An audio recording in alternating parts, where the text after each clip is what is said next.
வணக்கம். சாந்தி சமையல்ல இன்னைக்கு நம்ம செய்ய போறது கருவாடு பொரியல். இது ரச சாதம் கூட ரொம்ப நல்லா இருக்கும். எப்படி செய்யறதுன்னு பார்க்கலாமா? தேவையான பொருட்கள் என்னன்னு பார்க்கலாம்.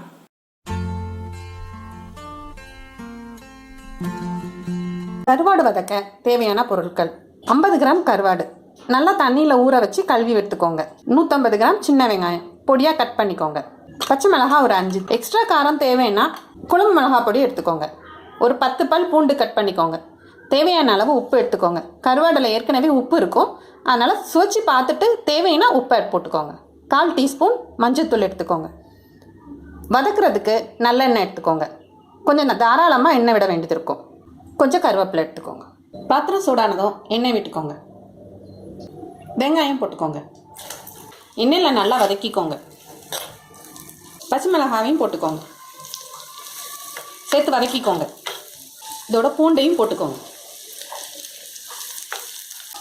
கருவேப்பிலை போட்டுக்கோங்க. இதோட கருவாடையும் சேர்த்துக்கோங்க. மஞ்சள்தூள் போட்டுக்கோங்க. அடுப்பை சிம்மில் வச்சுட்டு இந்த கருவாடு எண்ணெயிலேயே வதங்க விடுங்க.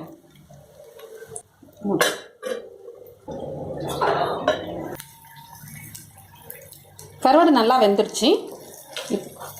இப்போ உப்பு காரம் பார்த்து தேவைக்கு எக்ஸ்ட்ரா போட்டுக்கோங்க.